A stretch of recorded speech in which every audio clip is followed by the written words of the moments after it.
Now. Tonight, an 8 News Now investigation into a crash that seriously injured a woman in her 70s. The driver walked away from any real consequences, but the story that you're about to watch got the police to take another look at this incident. 8 News Now investigator Kyle Payne with the story.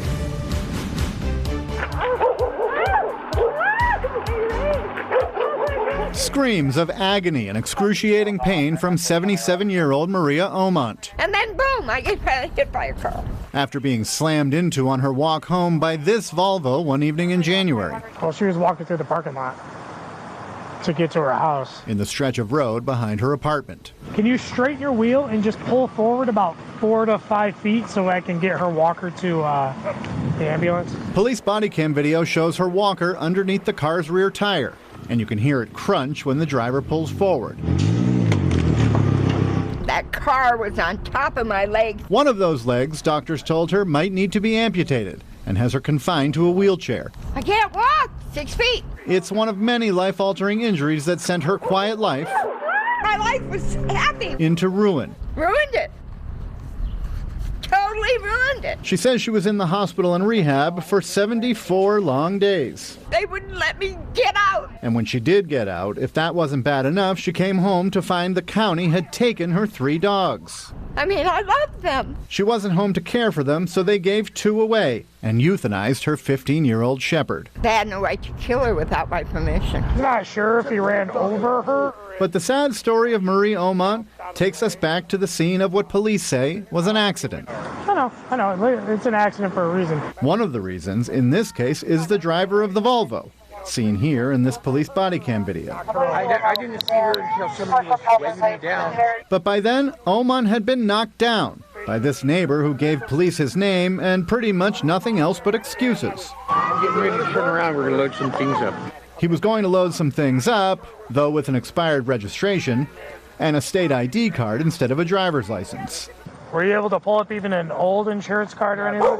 And he couldn't and didn't show proof of insurance. Make sure you get a valid insurance card. Oh, yeah, I'm trying to get hold of them right now. But the driver wasn't arrested, towed, or even cited for expired registration, failure to prove he was insured, or driving without a valid license.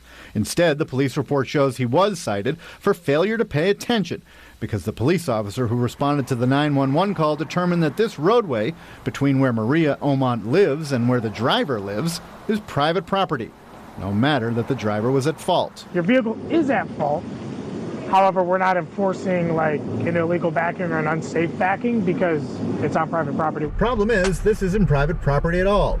It's a public right-of-way connecting the string of apartment buildings where Maria Omont lives and the back of these apartments on the other side where the driver lives. You can see the Volvo that hit Maria Omont sitting right here. I think you're the owner of it. And so was the driver, sitting in this white Chrysler. You sold it? He chose not to speak with us and said he'd rather talk through an attorney, but he did say he sold the Volvo. License or no license, we watched him leave the public right-of-way where the crash occurred and drive the Chrysler for miles through East Las Vegas. These are public streets for sure, but these Clark County records show the scene of the crash outlined in pink, just like the major roadways on either side of it, where a police officer certainly would have taken action against the driver. So I'm on private property. Dude is backing out of a parking spot and hit her. But we can't cipher anything on this, right? He ran me over.